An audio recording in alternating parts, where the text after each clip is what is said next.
Okay students, तो आज लोग का जो टॉपिक है वो है fuse and junction box selection.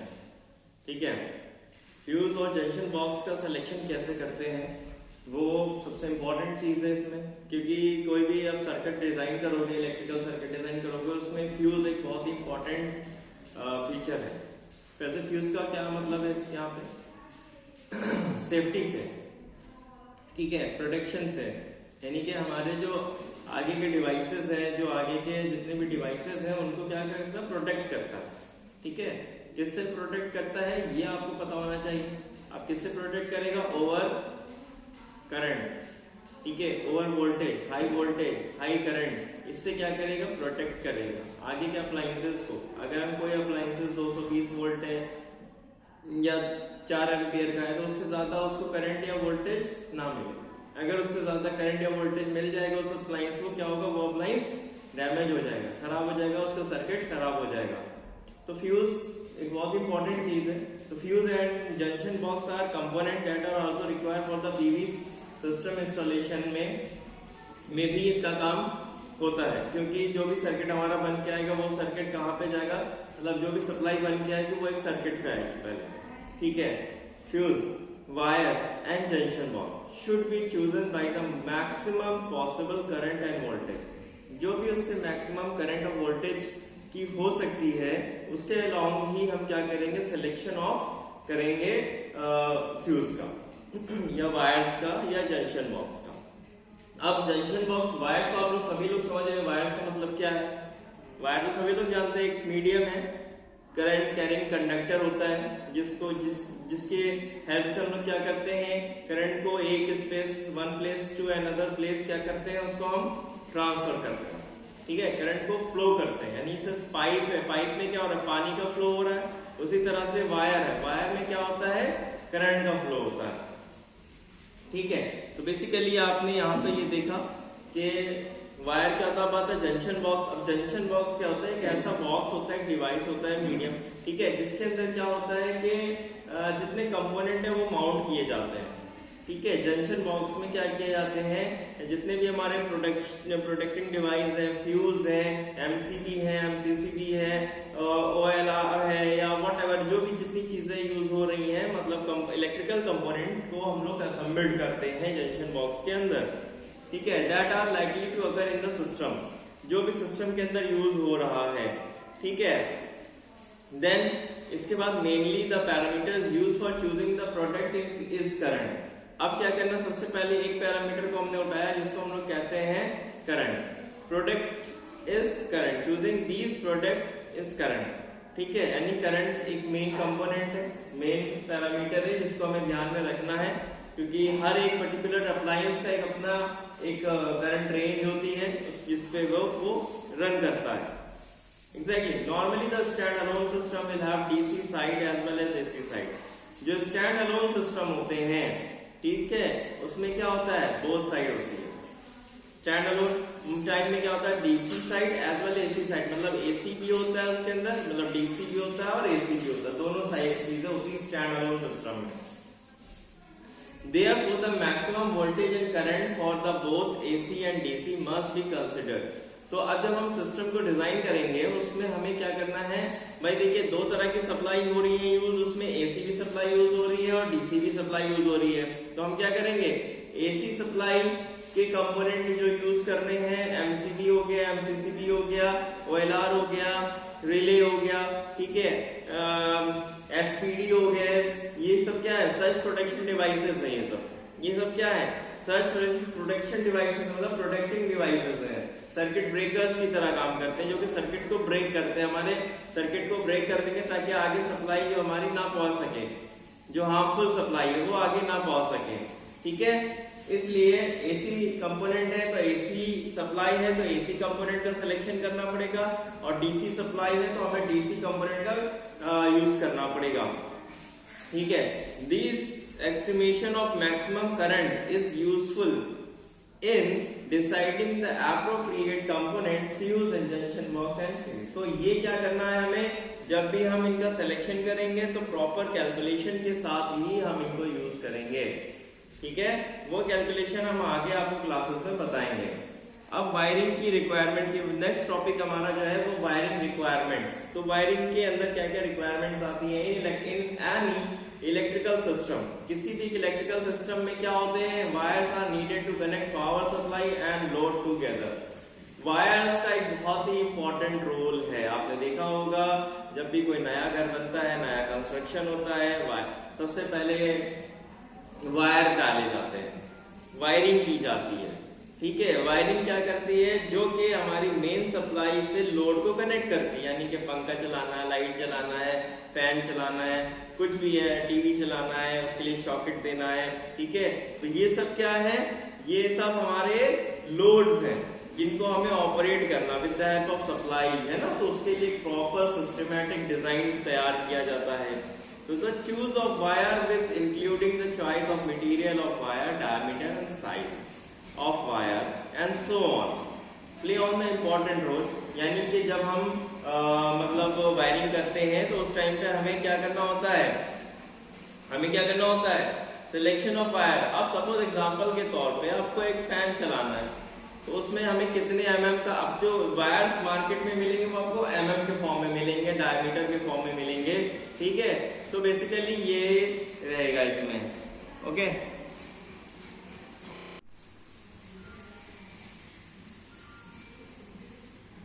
Okay, तो वायरिंग की रिक्वायरमेंट हम लोग बात कर रहे थे। तो the choice of wire, choice of material of wire, diameter. ठीक है, तो इस मैं आपको ये बताना चाहता हूँ, सपोज वायर की बात कर रहा था, तो वायर में क्या है, ऐसे मान लो आपको 6 एम्पियर का, कोई 6 एम्पियर का है, 6 एम्पियर में आपको फैन यूज हो गया, टीवी यूज हो गया। ठीक है, मतलब कहने का मतलब आप जो उस पर लोड है, load in the sense power, P is equal to VI, power. Power का मतलब आप समझ रहे हैं, पावर हो गया मतलब वॉट, वॉट के फॉर्म में। 100 वॉट का है कोई लोड 100 वॉट का है, या फिर 100 के बाद जैसे मान लीजिए 200 वॉट है। ठीक है, तो ये कैलकुलेशन करना पड़ेगा आपको।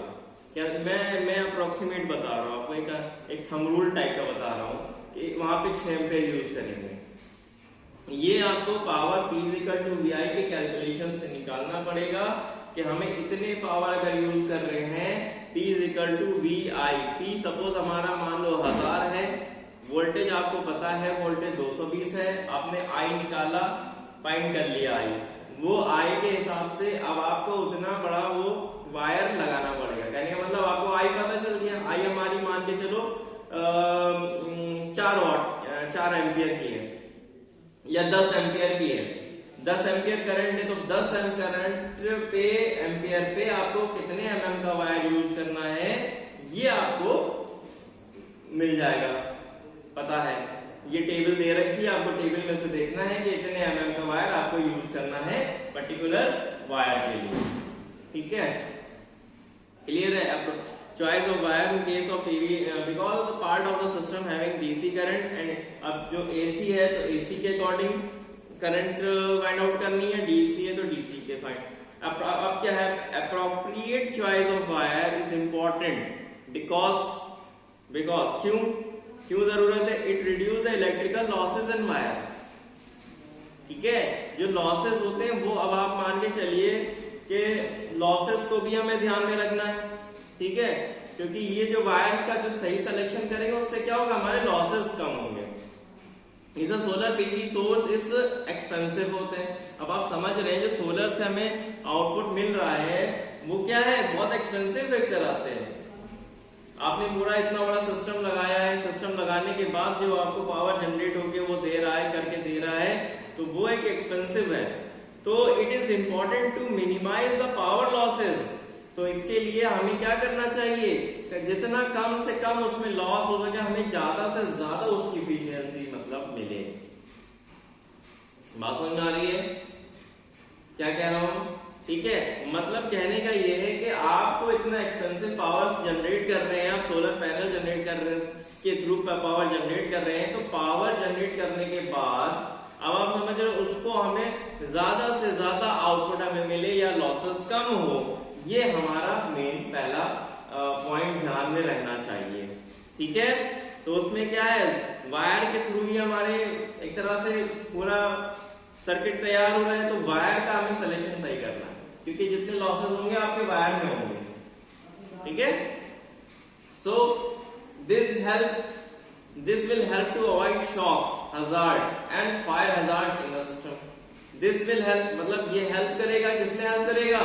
To avoid shocks, मतलब झटके से या किसी को शॉक लगना है, करंट लग गया, ठीक है, मतलब तो उससे hazard and hazard in the PV system. ठीक है, ओके, नेक्स्ट टॉपिक पे हम लोग आते हैं। नेक्स्ट टॉपिक की बात करते हैं। नेक्स्ट पॉइंट अपना ये है कि this will help the system performance better. इसकी वजह से हमारे सिस्टम की परफॉर्मेंस भी बेटर होती है। If all the component of the PV system are chosen sufficient by appropriate wire is not available. ठीक है, क्या समझे आप, क्या समझ रहे इस पॉइंट से? If all the component of the PV system are chosen sufficiently, अगर आपने सफिशिएंटली किया है बट एप्रोप्रिएट वायर नहीं अवेलेबल है, बाकी सारी चीजें आपने अच्छा सिलेक्शन किया है, पैनल अच्छा सेलेक्ट किया है, मॉड्यूल अच्छे सेलेक्ट किए हैं, इन्वर्टर अच्छा सेलेक्ट किया है, बैटरी, बट वायर अगर आपने सेलेक्ट नहीं किया तो द सिस्टम में नॉट परफॉर्म जो आपकी एक्सपेक्टेशन है उसके अकॉर्डिंग वो काम नहीं कर पाएगा। क्लियर है ये बात? वो क्या करेगा सिस्टम? वो उसके मुताबिक काम नहीं करेगा। ठीक है, यहां तक क्लियर है? ओके, तो ये पॉइंट आपको समझ में आया। बेसिकली हमारा ये मैं आपको समझाना ये चाह रहा था कि वायरिंग का एक बहुत इंपॉर्टेंट रोल है।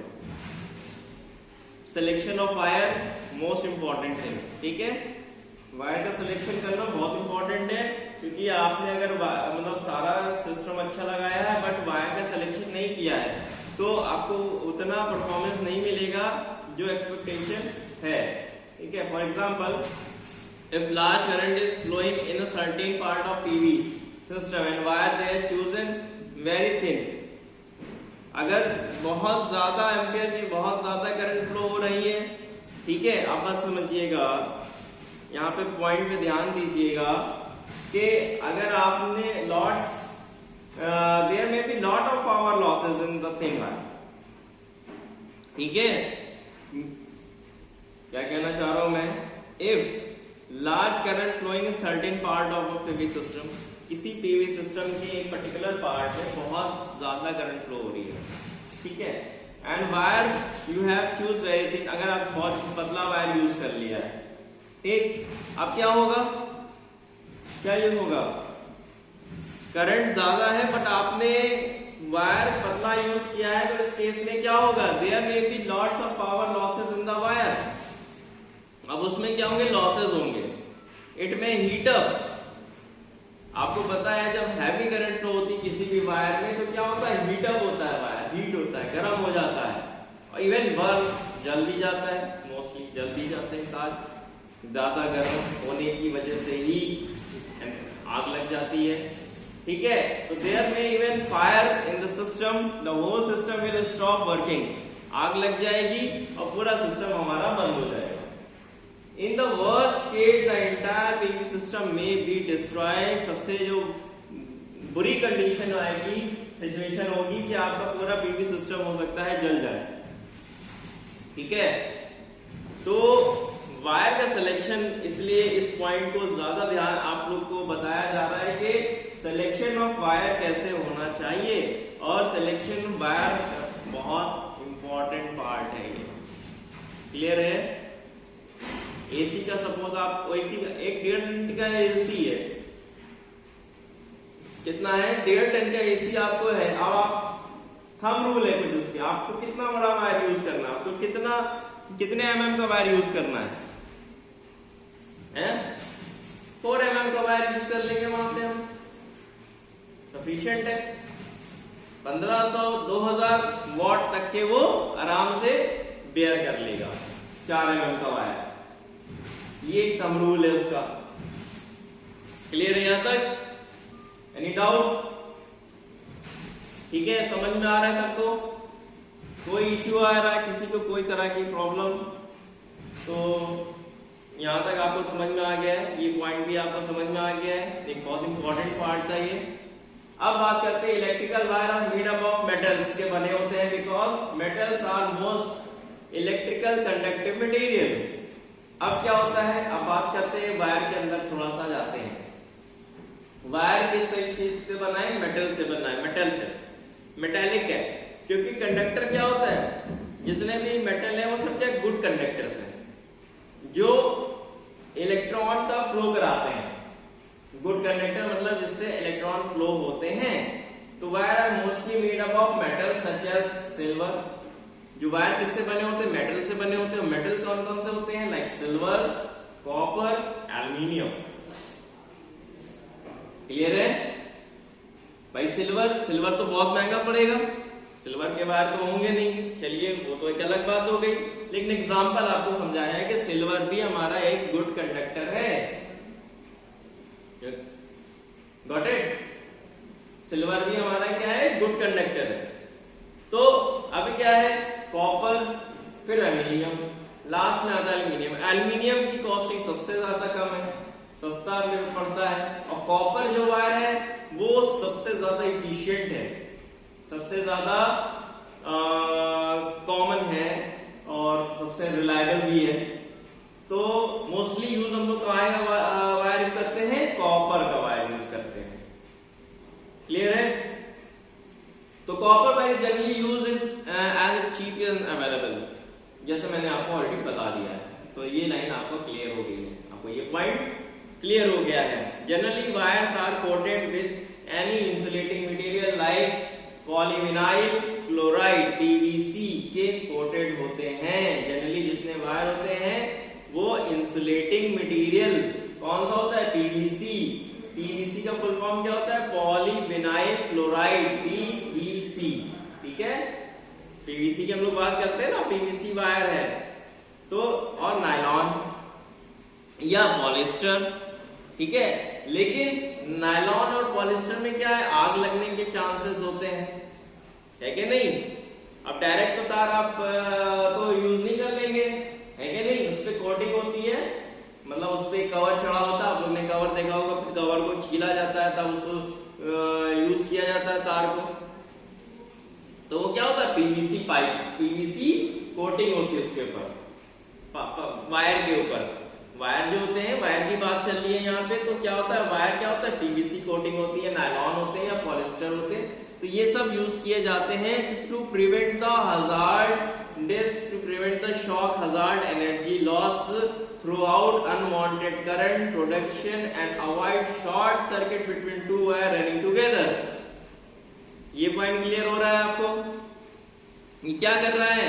यहाँ पे प्रिवेंट कर रहा है, किसी को शॉक लगने से, हजार्डियस है ना, शॉक लगने से उसको बचा रहा है, एनर्जी लॉस होने से बचा रहा है, अनवांटेड करंट है, कंडक्शन है, उसको क्या कर रहा है? कंट्रोल कर रहा है। और क्या कर रहा है? Avoid short circuit. अगर दो तार जाने हैं साथ में, तो अगर हम उसको बिना कोटिंग करें भेज देंगे तो क्या होगा? आपस में शॉर्ट हो जाएंगे, है ना? तो ये चीज बहुत इंपॉर्टेंट है। तो पीवीसी का फुल फॉर्म क्या होता है? Polyvinyl chloride, PVC. Polyvinyl chloride और पीवीसी ही ज्यादातर आपको मिलेंगे पाइप्स। ओके, क्लियर है? When a bunch of wire run side by side where the wire may be bonded, ठीक है, bonded है या twisted है और bothered together, it is referred as a cable or a wire cable, या cable आपका कहलाएगा या वायर केबल कहलाएगा। क्लियर है यहां तक? ठीक है। तो इस तरह के देखिए आपने डिफरेंट वायर्स देखे हैं, जैसा कि आपको फिगर में दिखाया जा रहा है। ये देखिए इस तरह का वायर है, 3 वायर है, 2 वायर, 2 कोर है, 4 कोर है, अलग अलग कोर के हैं, डायमीटर के हैं, ठीक है, mm इनका बढ़ता जा रहा है ये, ठीक है। ये वायर्स के टाइप है, different type of loss, voltage loss in wire. अब क्या है हमारा नेक्स्ट टॉपिक, क्या है voltage loss in wire. Voltage के अंदर जो लॉसेस हो रहे हैं वो कैसे कवर अप होंगे. ठीक है, तो इसके लिए आपको क्या करना था, voltage desire to derive the electricity in wire known as voltage drop of the wire. अब वोल्टेज ड्रॉप क्या कह रहा है ये बताइए. The voltage desire to drive, voltage क्या करता है, desire to drive electricity. Voltage क्या करता है, इलेक्ट्रिसिटी को बहाता है. Electricity in a wire unknown as voltage drop, है ना, is known as voltage drop. यानी कि जो वोल्टेज जो है क्या हो रहा है, वोल्टेज ड्रॉप किसे कहते हैं ये बताइए. वोल्टेज का ड्रॉप होना सीधी सी बात है. तो voltage desire to drive electricity है ना, known as voltage drop. So it is important to choose the appropriate conductor with low resistance, minimize the voltage loss. यानी कि इसीलिए हमें जरूरी है, किसका जरूरी है, चॉइस करना है. किसका चॉइस करना जरूरी है, कंडक्टर का with low resistance conductor to minimize the voltage loss in DC wire and cable in PV system. ठीक है, wires and with low resistance are the large diameter, but the large diameter wire are mainly more material. There is a trade-off between cost and resistance of wire. Therefore, some cost of optimization of wire with respect to some resistance is required. ठीक है, क्योंकि basically आपको voltage loss समझना है. यानी कि जितना ज्यादा लेंथ ऑफ द वायर होगा, कुल मिला के कहने का मतलब ये जितना ज्यादा लेंथ ऑफ वायर होगा उतना ज्यादा वोल्टेज लॉसेस होंगे. क्लियर है यहाँ तक के, क्लियर है यहाँ तक के. विच मीन्स लार्ज डायमीटर, अगर large diameter wire are more expensive than small diameter. ठीक है, यहाँ पे क्या मतलब हो रहा है, इस लाइन का क्या मतलब है कि जो लार्ज डायमीटर का वायर होगा वो ज्यादा महंगा होगा, कम एक्सपेंसिव होगा ना स्मॉल डायमीटर से. और the small of the same material चाहे एल्यूमिनियम हो चाहे कॉपर हो, there is a trade off between cost and resistance of wire, है ना. तो ये हमें देखना है कॉस्ट और resistance of wire. Therefore the some cost optimise of a wire with respect of these resistance of require. कहां पे हमें कितना रेजिस्टेंस की जरूरत है आप कैलकुलेट करोगे, and after calculation we can use क्या कर सकते हैं हम लोग, वायर कौन सा यूज करना है, we can selection of wire. ठीक है, to provide a greater voltage loss, wiring rules of the listed in the following figure must be considered. सबसे पहले बात है to avoid the greater loss. हमें सबसे पहले क्या करना है, जो वोल्टेज लॉस है उसको कम करना है. ठीक है, तो सबसे पहले length of the wire should be shorter as possible as per required purpose. यानी कि जबरदस्ती हमें क्या करना है, तार की लंबाई नहीं बढ़ानी है. ठीक है, सबसे पहला काम आपको ये करना है कि the length of the wire should be shorter, short कम होना चाहिए. बहुत ज्यादा लंबी लाइन जबरदस्ती में अगर कोई सिस्टम हम पास में रख सकते हैं, जरूरी नहीं है कि उसको बहुत दूर ले जाके रखें. हम कोशिश करेंगे कि उस सिस्टम को पास में रखें, कुछ ऐसा सिस्टम बनाएं. ठीक है, एक तो पहला पॉइंट आपको ये ध्यान में रखना है कि जो सिस्टम की जो लंबाई है वो कम होनी चाहिए, जो मतलब वायर की लेंथ है वो कम होनी चाहिए. The voltage drop is should not exceed 5 volt से 1 वोल्ट इन 12 वोल्ट में. सपोज हम 12 वोल्ट वोल्टेज यूज कर रहे हैं, तो इसमें जो ड्रॉप है 1 या 0.5 या 1 से ज्यादा नहीं होना चाहिए ड्रॉप. क्लियर है.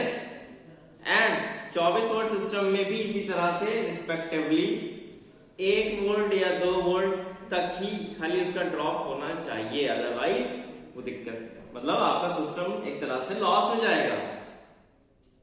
ठीक है, the wire less than 2.5 mm, you can 2.5 mm is in length should not be PV system in wiring. अब ये क्या आपके पॉइंट क्या कह रहा है, द वायर लेस देन, अगर लेस देन है 2.5 mm से कम है लेंथ में, तो should not be in PV system wiring में आपको यूज नहीं करना है। 2.5 mm से कम का वायर तो आपको यूज ही नहीं करना है। कुछ रूल्स हैं ये आपको पता होने चाहिए। The wire less than 2.5 mm या 2.5 mm in mm square in length, ठीक है, तो should not be used in PV system। ये आपको क्लियर हो गया है, ठीक है। अब टाइप्स ऑफ वायर की बात करें, कितने तरह के होते हैं। जैसे wire can be divide into following 4 category depend upon the structure. Application के मुताबिक वायर को हमने डिफरेंट टाइप में हमने उसको क्या कर रखा है, डिवाइड कर रखा है। अब जैसे कि आपको पता चल जाएगा, सिस्टम में दे रखा है, आपकी पीपीटी में दे रखा है। तो सबसे पहले single standard, multi standards, single core, multi core. Clear है यहां तक। सिंगल स्टैंडर्ड, ठीक है, सिंगल स्टैंडर्ड मतलब जिसमें सिंगल वायर होते हैं। मल्टी स्टैंडर्ड में इसमें मतलब मतलब उसमें कई सारे वायर्स होते हैं, नहीं छोटे माइन से कई सारे वायर्स होते हैं। कुछ आपने देखा होगा सिंगल खाली होता है, एक वायर खाली होता है। कुछ में होता है मल्टीपल, मतलब पूरा एक बल्ब होता है ना। होता है एक सिंगल कोर होता है, एक मल्टी कोर होता है। तो इस तरह के चार के वायर का टाइप है। आप देखो फॉर एग्जांपल के सोलर केबल की अगर हम बात करें, सिर्फ सोलर के केबल की बात करें अगर हम, the cable utilise for interconnection. Cable को यूटिलाइज करना इंटरकनेक्शन में ऑफ सोलर पैनल में। तो there are electrical component in the generation of photovoltaic known as solar cable. Solar cable समझ में आ रहा है, यानी कि सोलर में जो केबल हम लोग यूज करने जा रहे हैं वो हम लोग सोलर केबल कह रहे हैं, ठीक है। The feature of the solar cable are as follows, design as are UV and weather resistance. मतलब ऐसा डिजाइन करें जो यूवी मतलब अल्ट्रा वायलेट और वेदर रेजिस्टेंस मतलब अपने आप को बचा सके मौसम से और अल्ट्रा वायलेट रेज से। लेट आउटसाइड मतलब उसको बाहर बिछा सके, other between large temperature range, मतलब उसको हम ये नहीं कि धूप में भी उसको मतलब धूप में भी गर्मी में भी वो सह सके, मैनेज कर सके अपने आप को। मैक्सिमम डीसी वोल्टेज परमिसिबल जो होता है is 1.8 kilowatt for single core cable. Maximum जो डीसी जो वोल्टेज हम लोग देते हैं, कितना देते हैं, 1.8 किलो वोल्ट, यानी 1800 वोल्ट तक हम यूज कर सकते हैं single core. DC rating should be कितना होना चाहिए, 1.5 के DC for the phase of ground. And temperature range होनी चाहिए -40 से +90 डिग्री सेल्सियस तक का। 25 साल इसकी कम से कम लाइफ होनी चाहिए, तार की अगेन द थर्मल कंडीशन में भी उसको आप यूज जो कर रहे हैं इस तरह का केबल यूज हो, ठीक है। तो सोलर का केबल नहीं कि आप लोकल केबल यूज कर रहे हो, सोलर में भी जो केबल यूज किए जाते हैं बेसिकली वो प्रॉपर केबल यूज किए जाते हैं जो सोलर सिस्टम के लिए डिजाइन किए जाते हैं, ठीक है। एनी डाउट, क्लियर है यहां तक के। फिर आगे अभी हम कुछ पॉइंट्स और कवर करेंगे। शुड हैव डबल इंसुलेशन, ठीक है, for protection against the growth fault and short circuit. Clear है, डबल प्रोटेक्शन होना चाहिए। किसके लिए डबल प्रोटेक्शन होनी चाहिए, for protecting against the ground fault. अगर कोई ग्राउंड फॉल्ट आ गई है या शॉर्ट सर्किट हो गया है, उसके लिए डबल प्रोटेक्शन होना चाहिए। The cable cut off need to proportionally 100 मतलब 1% लॉस होना चाहिए इकोनॉमिकली अगर देखा जाए तो। ऑपरेशन रिस्ट्रिक्शन, तो cable cut away need to be appropriate, कितना होना चाहिए, 1% लॉस ड्यूरिंग इकोनॉमिकल, ठीक है। अब हम लोग MC4 कनेक्टर की बात कर रहे हैं। MC4 कनेक्टर जैसे आपने देखा होगा, MC4 कनेक्टर जो हम लोग सोलर केबल को अपने कन्वर्टर से या कंट्रोलर से कनेक्ट करते हैं, वो MC4 कनेक्टर कहलाते हैं, एक्सटेंशन केबल होती है, इसके बारे में अभी हम लोग पढ़ेंगे, ठीक है, अपने नेक्स्ट टॉपिक में।